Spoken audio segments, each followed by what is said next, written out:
Join us for an excellent discussion with Lori Goertz from LifeBridge Community Services. She'll tell us all about a new developing concept called social prescribing, a way for wellness from within your own community.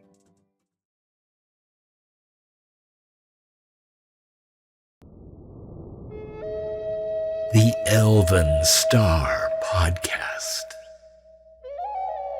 And now, your host, Kevin Ferry.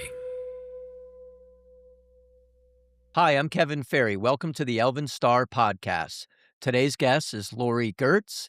She is a not-for-profit leader and a healthcare strategist.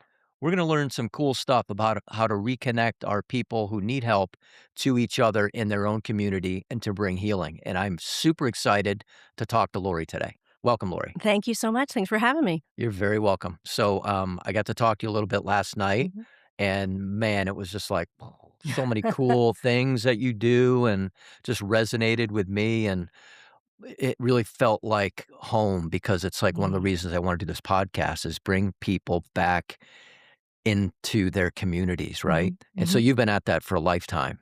So you've got more experience than I, so let's let you take the mic and talk. But let's start by just telling people a little bit about who you are, where you came from, and how you think the waves of life brought you to this point. Yeah, thank you so much again. I was so excited to learn about the podcast and sort of what you were trying to elevate in the community and sort of making those connections and talking about what really affects our neighbors and ourselves in terms of health and overall wellness. I am from the Boston area. I moved to Connecticut in 2008, but prior to that, I grew up in a small suburb of Boston where I lived with my family until I went to college at Northeastern University in Boston and started diving into sort of public service.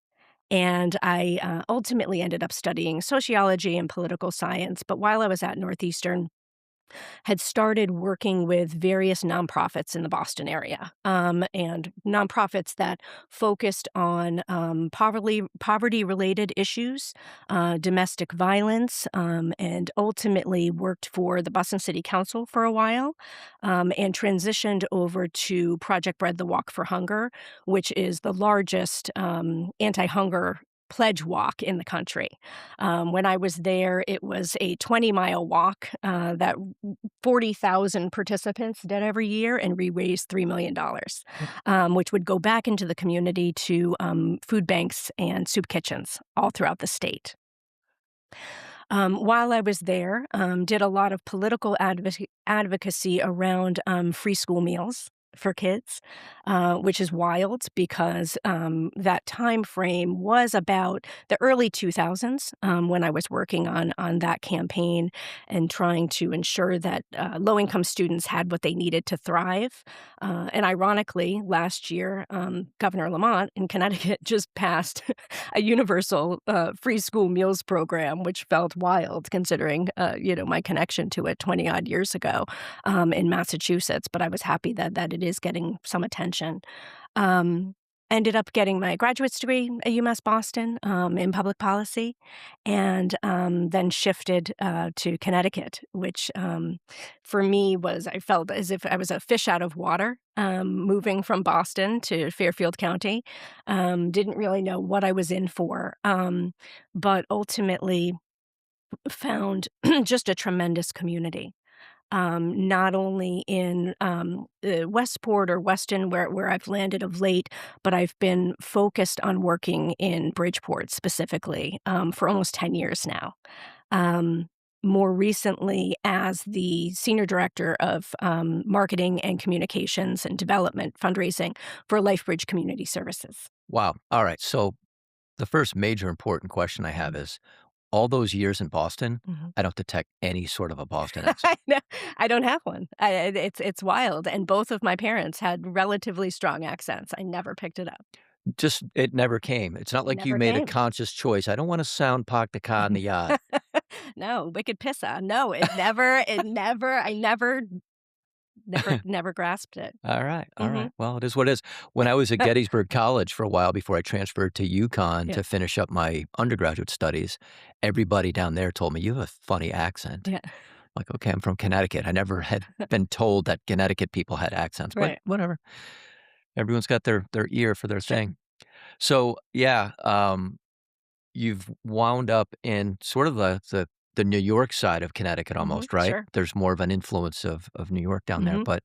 but also when you say Bridgeport is sort of the main Mhm. focus right now, Sure. I went to law school there, Mhm. really cool, city. It's, it's obviously it's had its problems with deterioration Mhm. of the infrastructure and crime and everything else that comes with that, but man, there's so much possibility there, Yeah, right? it's tremendous.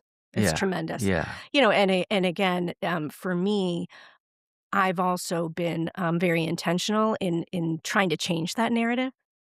We live 7 miles from, Bridgeport, and unfortunately, not a lot of folks who I know, in our neighborhood or that sort of thing actually think of going to Bridgeport, in the evenings or just to explore an art gallery or that sort of thing. And so, I'm a cheerleader. I tell everyone, "You're missing out." Yeah. If you haven't been, go, because it's tremendous. There is I don't remember the name of it, but several years ago, I was taken to a pretty famous vegan Mhm. restaurant in Bridgeport. Yes. Is it still around? No, it just Oh, closed. what? It just closed. It was around for 50 odd or maybe even more. There's a documentary that just came out about it because the 2 women who ran it, again, and I'm sorry if I'm getting this timing wrong, but it was 50 plus years that they had been running Bloodroot, that they Bloodroot, had that's been it. Yeah. running this restaurant, and I mean, it was beloved in the community. They were just tremendous people. One of the owners had passed away. Mhm. And so they were trying to figure out if they could sustain it. And I think that other folks who were involved were aging and, just had decided that it was time, unfortunately. But there was a documentary that was made about it. They're trying to figure out what to do with the space at this point. But again, that story of Bloodroot, again, it was 2 women that, again, at a time when 2 women didn't launch businesses, Right, yeah. built this business, this thriving community, that, again, was beloved in Bridgeport and Fairfield Mhm. and has truly left a legacy. So it's things like that. That's one example, but they're everywhere, Yeah, if you tap in yeah. and want to engage and try and find those opportunities. Yeah, most people know the city for Mhm. Barnum and Bailey Sure, or something sure. like that, Yeah. right? Is the museum is still a pretty big deal down there? Museum's a big deal, but it was severely damaged. So it's been closed down for renovations, for years. It just started to reopen, Hmm, and the Barnum Festival is still alive and well, in Bridgeport. So there's parades, there's, galas, there's all sorts of things that still happen throughout the year. mhm. There's a big health fair now related to Barnum, and they also are involved, in, again, Juneteenth efforts, celebrations throughout the city, so it's still alive and well. Yeah, yeah. I don't know how people feel about zoos. I have mixed feelings about them, but there's a zoo in Bridgeport as There well sure that is. most people Yeah. may or may not know about. Mhm. Mhm. I know a lot of people in Connecticut that had no clue Yeah. that Connecticut had a zoo. Yeah, Beardsley Zoo. It's Yeah, alive and well, yeah, thriving. yeah, yeah. There's also a federal courthouse in Bridgeport, Mhm. just for those of you who weren't aware. Mhm. But we have our federal courthouses in Hartford, Mhm. Bridgeport, New Haven, Yep. and that's that. Not like you want to necessarily be there. You'd Mhm. rather not have Right. to be a litigant, but Right. anyway. It's there. It's Yeah, there. yeah. Yeah, I mean, and for me too, around the art piece, there's just such a vibrant, lively, passionate local arts community. So obviously there's galleries popping up all over the place, Mhm. but again, there's smaller art venues, there's the amphitheater, there's the Klein. I mean there's just so many opportunities for artists to thrive and to go and see beautiful works. Is there anything happening in terms of art or festivals in Seaside Park? Well, let's see. Yes, there are ongoing.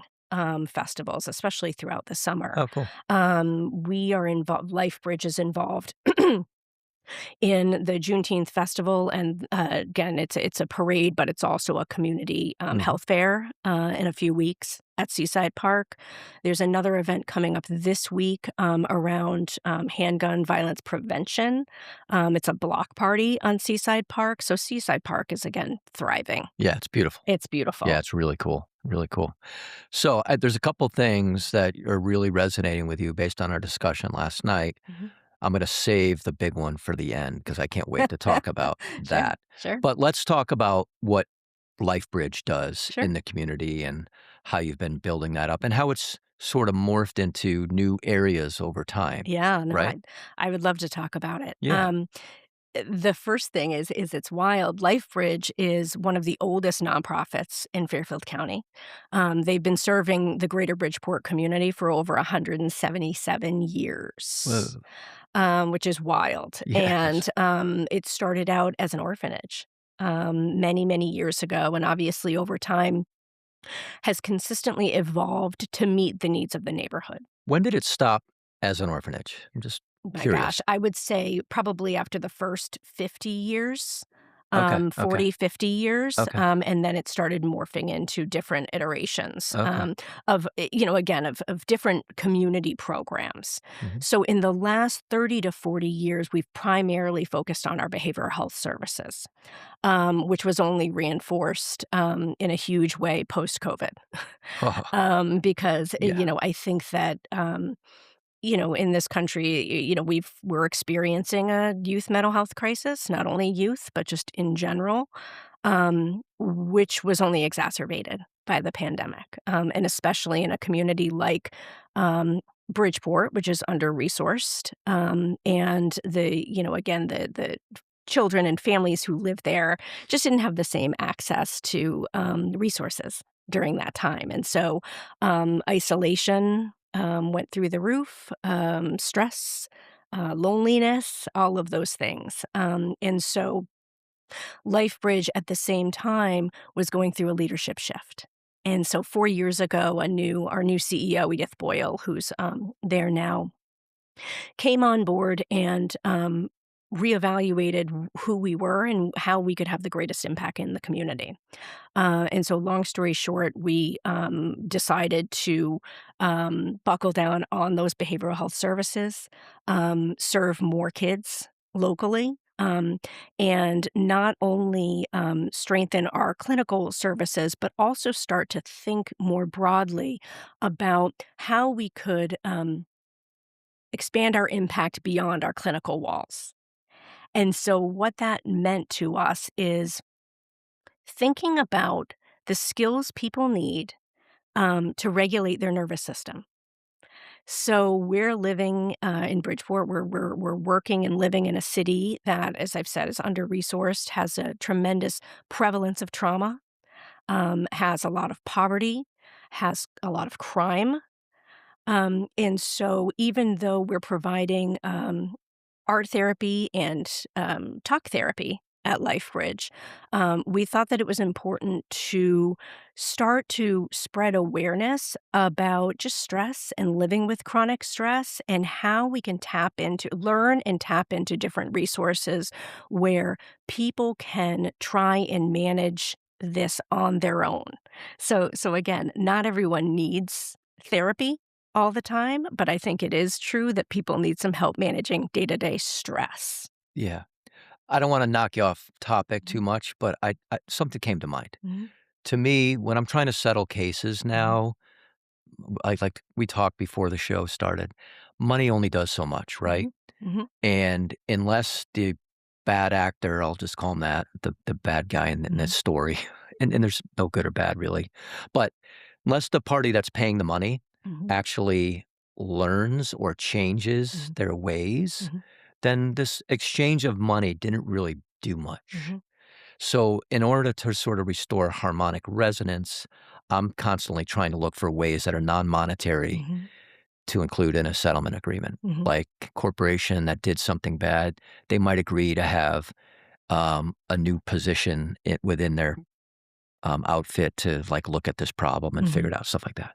So when you were talking about the kids that are suffering and all the things that cause them suffering in their community with all the violence and lack of services, it started to come to me that what is happening, if anything, where the people that are causing the suffering actually get to hear from the children who are being hurt, where like the kids like talk to them, they get together.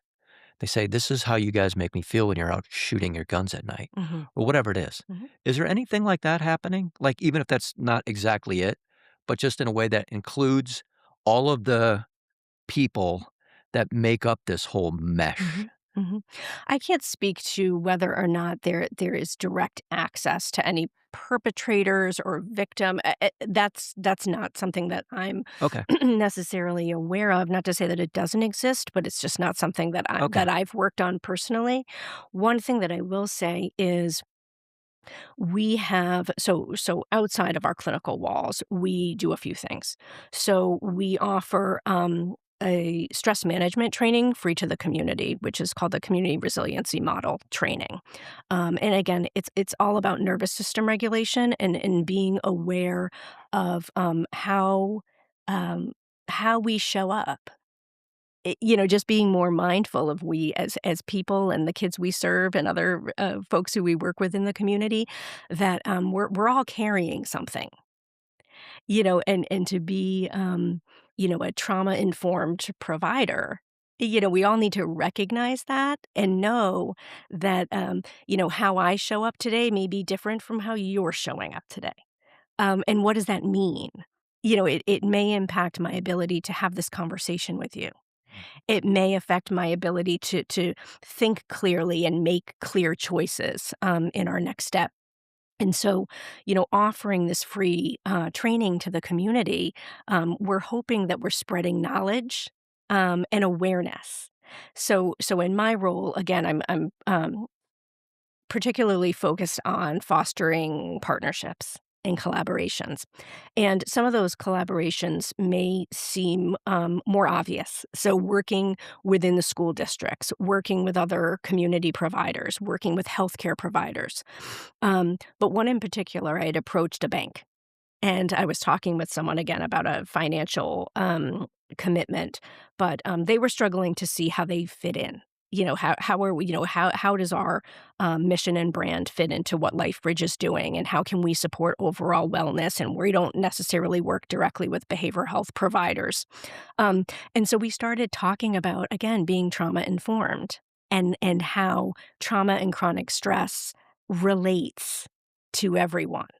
And I said, if you're trying to work with someone on increasing their financial security and financial freedom and making more choices, if you're unaware of how someone is showing up to a meeting, you're not able to help them hmm as well as you may. If you had that baseline knowledge and some of those skill sets to know how can I reach someone? Is someone able to process what I'm saying to them right now?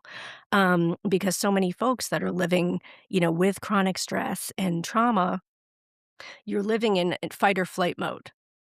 You're not able to make the types of decisions that could really change the trajectory, of not only your daily life but long term.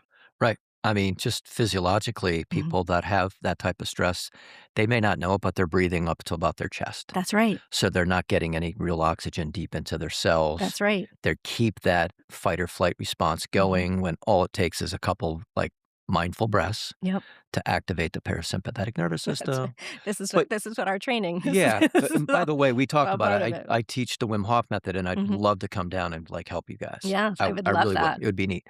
But I also think I don't know whether or not any of your component of all of this awesome stuff Mhm. includes the people that are working at LifeBridge. Mhm. Sure. They should be doing all that same stuff too. Yes. And so Yes. should the people at the bank. Yes, And so should all the people exactly. at the corporations because they can help sort of raise the boat for everybody That's right. else.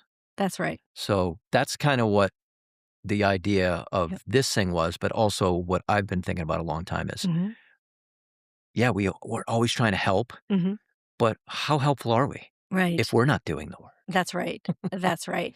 No, you're exactly right, and that's why I was so excited when we connected because again, our work is so aligned, Yeah. that may not have been so clear, initially, but when you were talking about, what you hope to do with the podcast and elevate voices and just your own personal practice, it's exactly what we're talking about, at LifeBridge, and as far as the staff, our full staff is required to go through all of these trainings.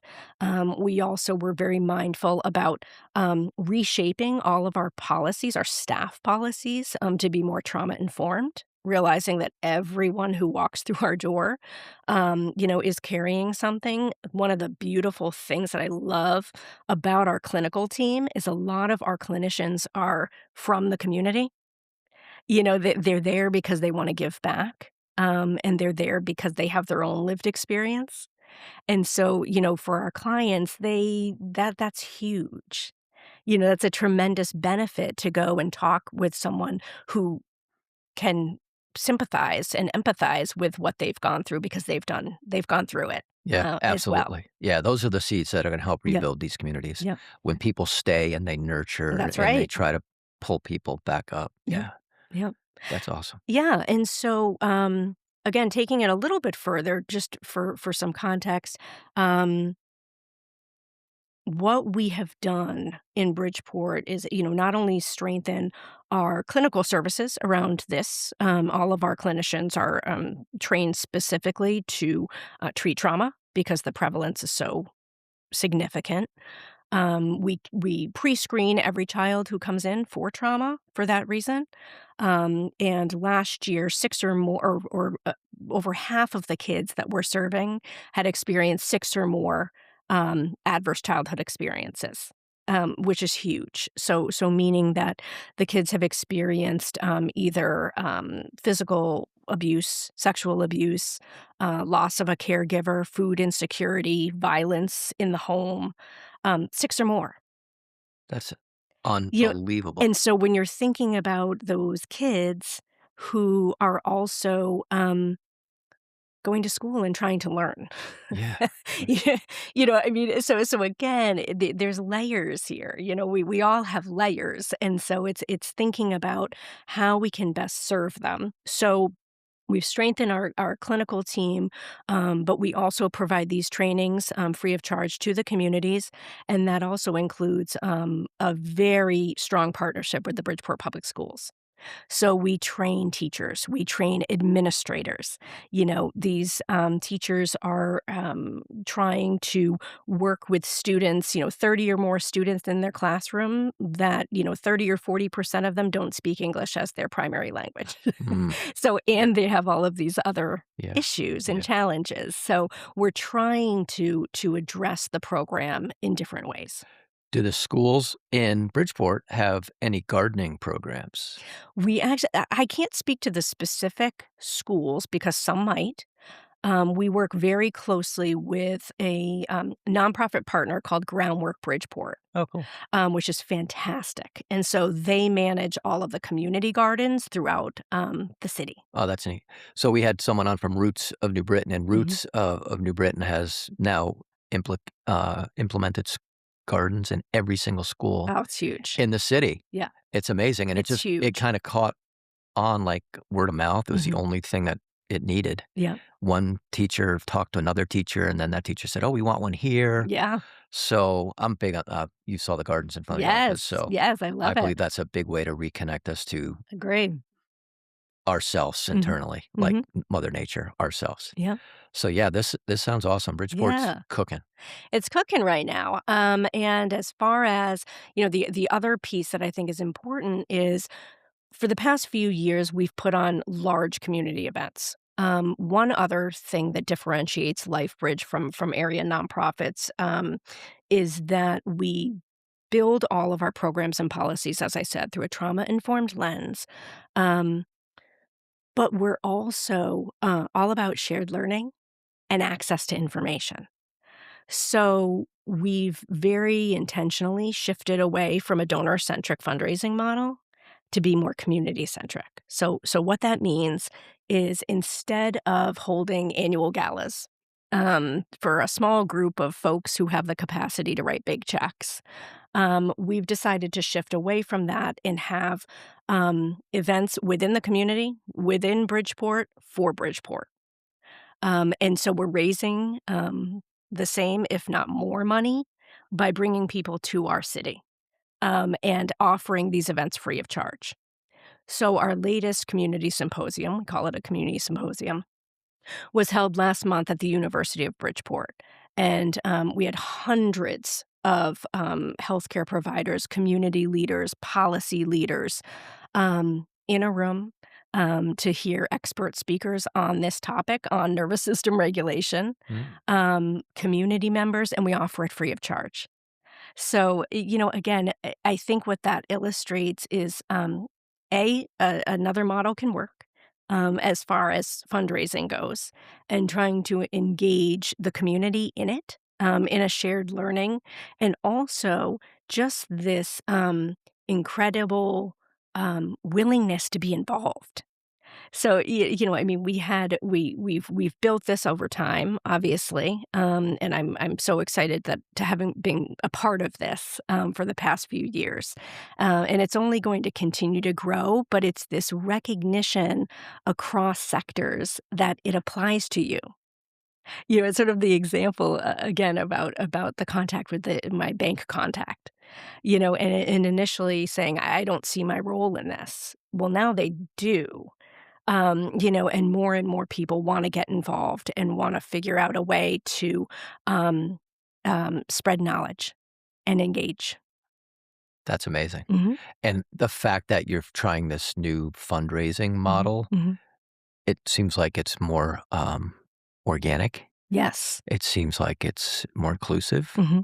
Like you said before, it's several people that can write big checks. Right, They dress up in their black ties and right.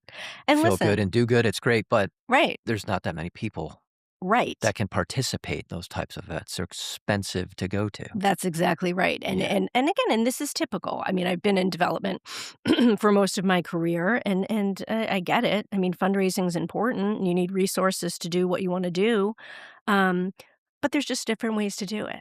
Yeah. And so, similar to a lot of other nonprofits, again, we were going outside of our community, the community that we're serving, um, to entertain a few smaller, a smaller group of folks who cared about the issue to raise money. And now we're just shifting it. Because if we're talking about Bridgeport, we also want people to visit Bridgeport. It's an opportunity to come and see and meet people. I mean, all of this really centers around connection. To connection to the people that you're serving, connection to the community, really understanding what the needs are and how you can dig in and help. Yeah. Yeah. So one of the things that I know that it happens, I think at LifeBridge, Hmm. is there's art and creativity Hmm. as part of the treatment almost, Hmm. right? Sure, A treatment modality sure. for kids with trauma. Hmm. Yeah. So let's talk about that a little bit. Sure. So a few years back, again, it's we started thinking about how to leverage some of the community strengths because there's so many. But in Bridgeport, the local arts scene is vibrant and thriving. I mean, there's just creatives everywhere. Um, and so we wanted to dive in more deeply to the connection between arts and health.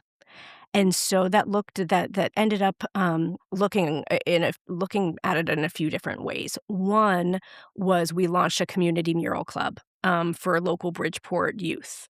So every year, the community mural club meets at LifeBridge and is led by a local professional artist. And they design murals for a local community organization. So the kids had designed a huge mural at Bridgeport Hospital. There's a huge mural at Mercy Learning Center. There's a 100-foot mural on the side of our building.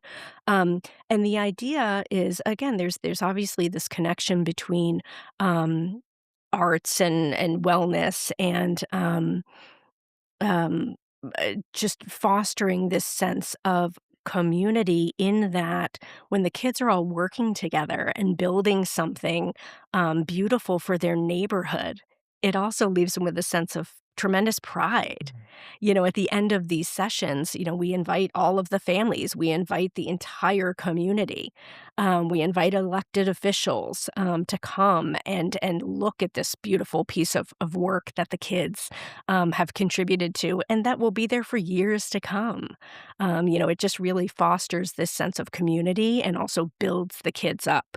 And in addition to the art component, we also have a social emotional learning component, which is just integrated into the curriculum for this.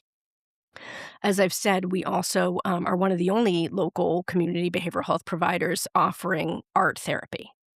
So we did a big renovation of our physical space in Bridgeport this past year, and we built out a full art therapy studio. And so again, we're so excited about that, and it's just another offering for kids and adults. I mean, it's widely used and sought out because we are one of the only local providers who do it. That's sweet. Yep. The other piece, and this sort of goes into sort of a bigger conversation, is that this past year, we started working with a local health provider who treats physical trauma um, and started offering an art prescription for folks who had been treated for physical trauma to come and participate in painting classes, non-therapeutic painting classes at LifeBridge to help regulate the nervous system and help their healing. All right, but I wanna do 2 things. I Mhm. want you to walk me into this new art studio. Sure. Just take me visually, as if I'm walking in. What does it look like? So I love this question. So when you're walking into the art therapy studio at LifeBridge, you'll initially pass by a beautiful banner of sorts outside, very colorful, identifying the studio and what it's for. You walk in, and there's a desk to your right where the art therapist facilitator has her workstation. Straight ahead, there's comfortable chairs and tables and some toys for younger kids to stay occupied and to be comfortable while the art therapy sessions take place at 6 beautiful desks that we just ordered this past year, where the desks actually, again, are flexible. They move up and down. You can, just work on whatever project you're doing and whatever matters to you, whatever physically matters to you. If you need it to be a different angle or that sort of thing. There is music in the background playing, and the lighting can be adjusted depending on the mood of the room. And there's just art supplies. There's just paint. There's crayons. There's paper. There's just all the things that you need to express yourself. So it's a very welcoming, engaging space. Yeah, that sounds sweet. Hmm. And then you also mentioned a prescription, like Hmm. an Sure. art prescription. Yep. Tell me more about that. Sure. So again, this is a small pilot project that we launched about a year ago. We had a connection with a local healthcare provider who had a connection with a former patient who was very involved in the arts, the local arts community.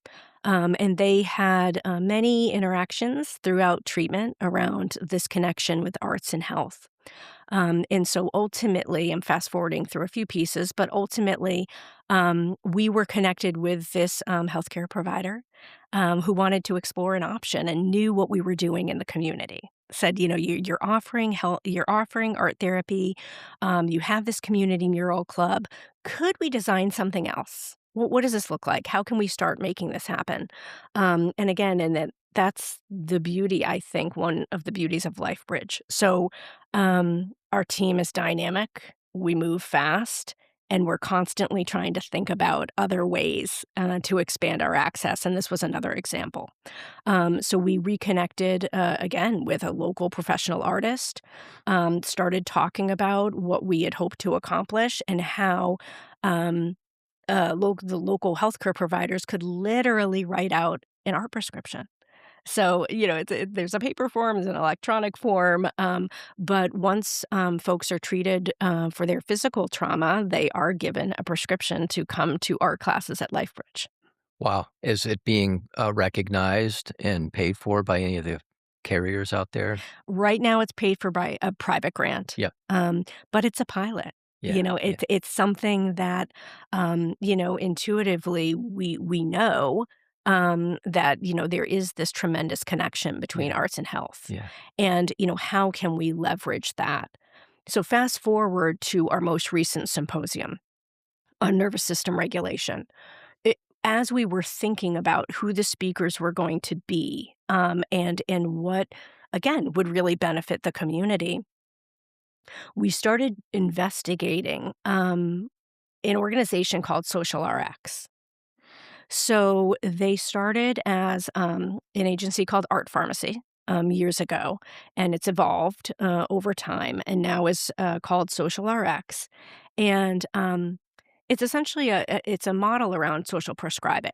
And so we invited the CEO of Social RX to speak on our panel.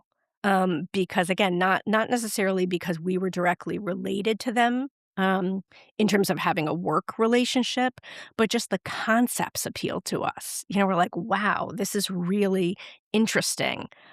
What they're able to do, what they've been able to do or start to do around the country around social prescribing. What does that look like in terms of the types of things that get prescribed? Sure. So, social prescribing is a healthcare approach that connects individuals to community resources that could impact their health and well being.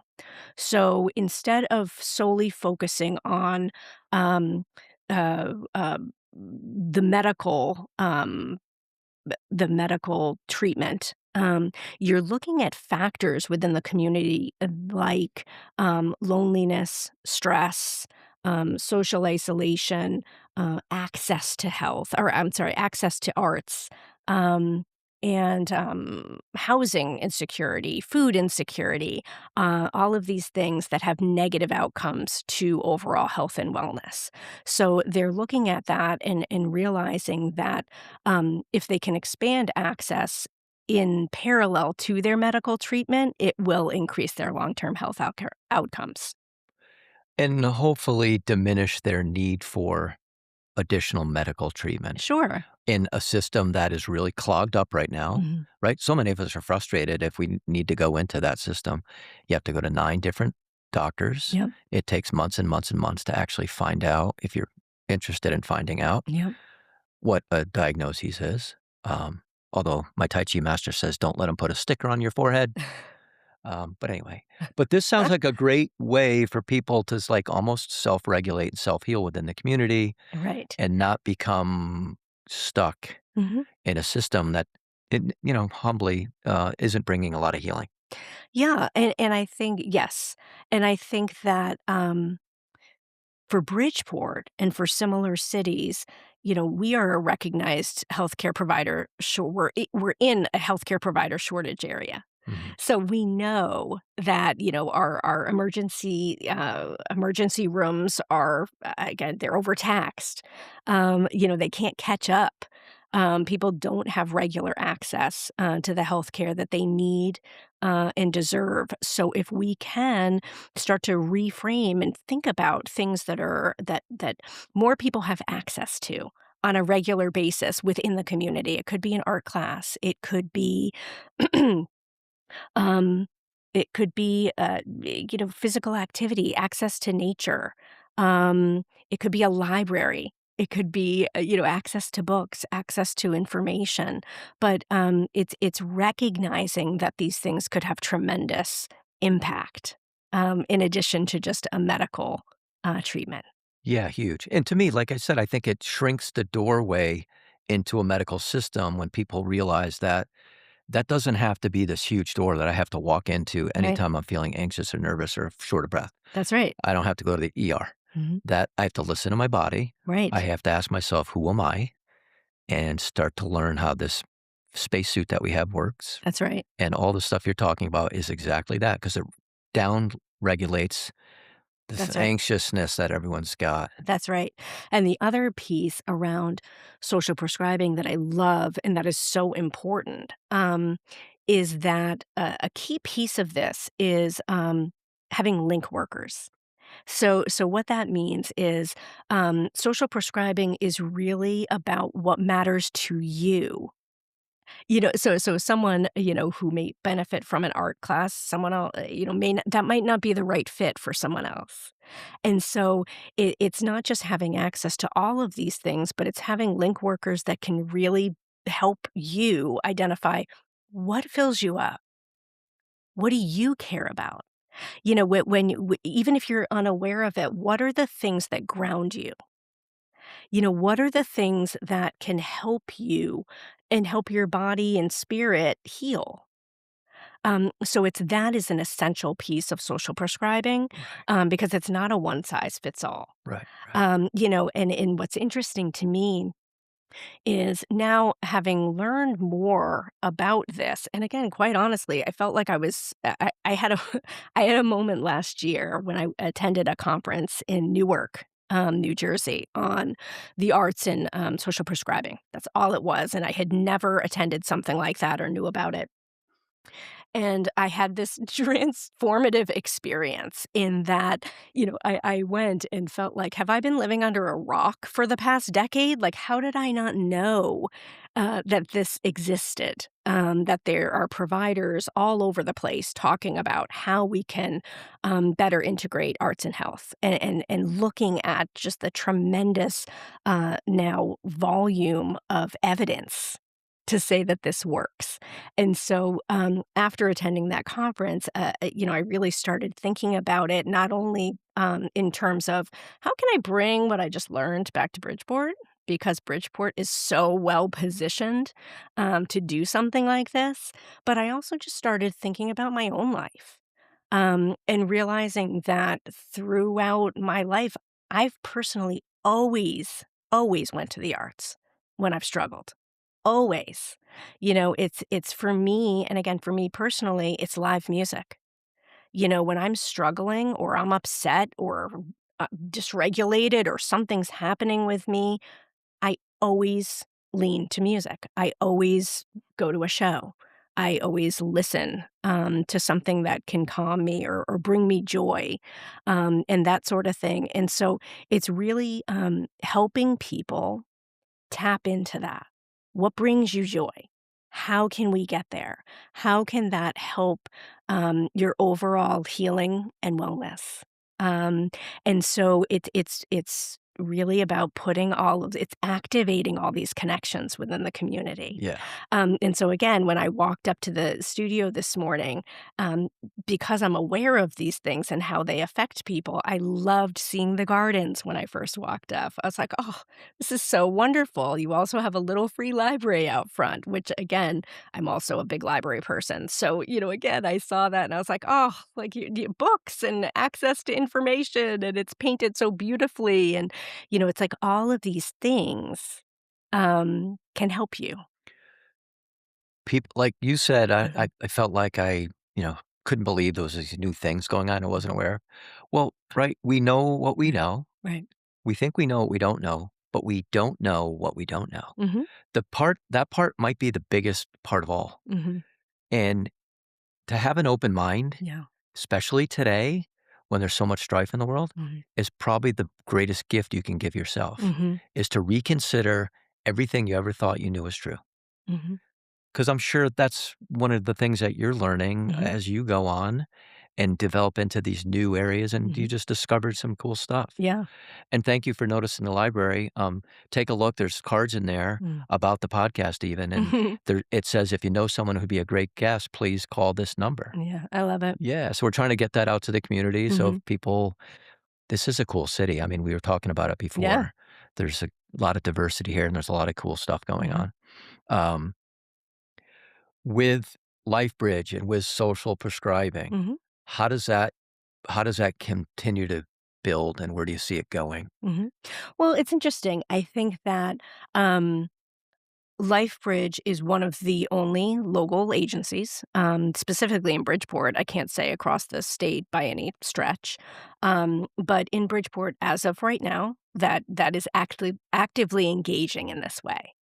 I know that Social RX also now has a contract with the state of Connecticut, and so again, it's that people are recognizing the benefits of this, and trying to figure out how they can make it work. How does this work? How can we link all of these resources together? What can we do to put this in place? So I think for LifeBridge, it's a general awareness and trying to figure out how we can offer these things to the clients that we serve, to kids and families. I think overall, for me personally, um, as I've said before, I think that Bridgeport specifically, and again, because I consider it my city. It's a city that I love and am committed to improving and working with. Is that it's so well positioned. In that it's leveraging all of our community strengths. So, again, we have tremendous community organizations working across the field as far as trying to provide additional services for children and families. We have a relatively newer superintendent of schools that is just really shaking things up, pulling partners together and to strengthen educational services for all the kids. We have, again, a tremendous healthcare network within the city of Bridgeport, and we have political uh, support around the concept and wanting to get this to the next level. So for me, I like to think of myself as again more of a strategist to figure out how do we do this. How do we make this happen? How do we pull all of these pieces together and ensure that the stars align so that we can improve, overall community well-being? And for me personally, I'm in. I get it, I see it, and I'm committed to getting us there. Yeah, that's really cool. I have a couple sort of comments Mhm, based on everything you just said. Is there any component of what's going on in this whole realm that you're in where our elders are connecting with our kids? mhm, I think that's a huge issue in our mhm. culture. Sure. So many of our elders have lost their marbles to Alzheimer's and all this other Yeah. jazz. Um, and that's sad, and that needs Mhm, to change mhm, because we're losing so much life experience and mhm, wisdom mhm, that has not been able to pass on to our kids mhm. when our elders don't know who they are or Yep, what day it is. yep, But to the extent that we still have some healthy people that have done cool stuff, I just mhm, love the idea, and I've always loved the idea yep, of bringing them together, mhm, bringing the kids together with the guy or gal that had a lifetime of experience in yep, whatever field or industry or raising kids or whatever. mhm, Um, and then, you talked about music too. mhm, I wanted to ask you mhm. about what the music scene is like in Bridgeport. So I want to put a placeholder on that. Sure. But the other thing that I was thinking about is like, how do we make this all work, and how do we keep this drum beat getting Mhm, louder and louder? We got to teach our children mhm. how to participate in the political process a little bit. Sure. When they benefit from something, hey, here's the information that you Mhm, can use to call your congressman to mhm. say how much you benefited from this program. Sure. And then we can see whether or not the law actually works for people. Mhm, Because from what I can see, in a lot of ways, mhm, it doesn't, mhm. because it helps people feel and remain victimized. Mhm. All right, and so then I wanted to ask about the music scene, Mhm. and, that's one of the things that we can use to help people heal too, Yeah, of course. connect them to music, get them involved in playing, listening, Mhm. participating. Mhm. I love bhakti yoga, by the way. Mm. I don't know if you know about that, I but it's don't. the yoga of the voice, it's Mm. the yoga of the heart. Mhm. It involves chanting mantras. So Mm. the performers say the chant, the audience chants it back. Oh, It's interesting. beautiful. Ooh. And these mantras are infused with ancient power. Mm. They've been spoken with reverence for so many thousands of years that even if you don't know what the words mean, because they're Pali or Sanskrit, Mhm. you will eventually get the benefit of those Mm. mantras opening your heart and just you're gonna have flowers growing out of you. So it's really, really I potent. love that. But I wanted to know about the music scene and whether or Sure. not there's a good live music scene Oh in my Bridgeport, gosh, in coffee yes. shops or smaller venues or things like Yes, that. Yeah? yes. So, Park City Music Hall, huge shout out to Park City Music Hall. It is, family-owned, fantastic smaller, live event venue, Mm, that's just thriving. So, again, they have live music every night, it's sweet. fantastic. Again, the amphitheater's there, Mhm, we have the Klein Auditorium, steps from LifeBridge's door. mhm, mhm. Again, with local theater, it hosts the Bridgeport Film Festival every year. We have the Bridgeport Symphony Orchestra that plays there as well. So again, there's just tremendous resources around music and the arts. Any comedy scene? And I don't mean like the comedy that it starts out relatively funny and then it becomes all about sex and violence and drugs. It's like so like Yeah, old. Like it's yeah, so boring when comics go there. right. Like, can't you think of anything else? Right.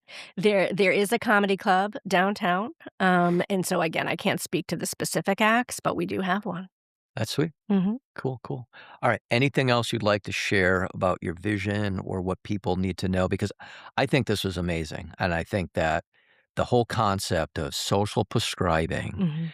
where people get to do the things that turn them on, that will light a fire inside of people that will heal so I much. agree. Not I just the agree. mental health, the physical health. Yep, The physical problems will go away yep, because they cycle on each other. that's right. And we've gotten so clouded with the concept that we don't have the power to heal ourselves, Right. where ancient cultures knew that we had not only the power to heal ourselves, but we literally used to live for hundreds and hundreds of years Mhm. way back when. Mhm.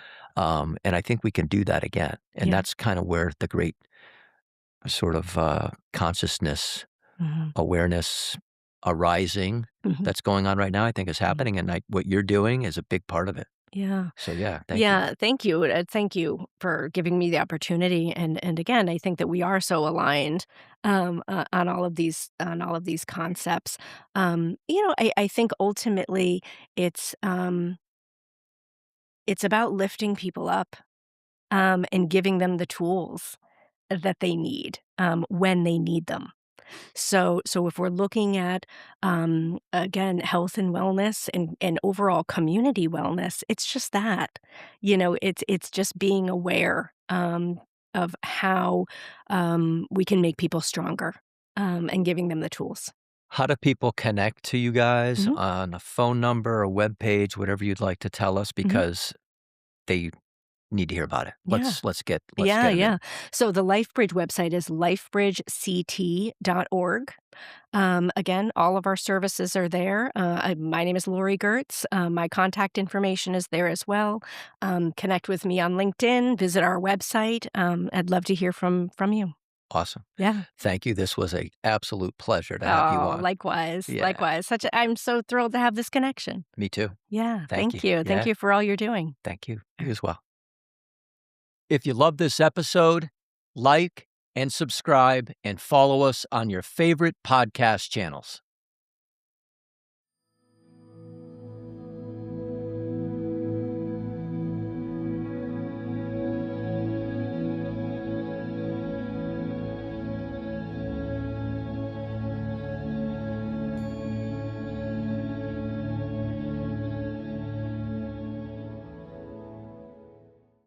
Brought to you by Ghost the Dog Productions.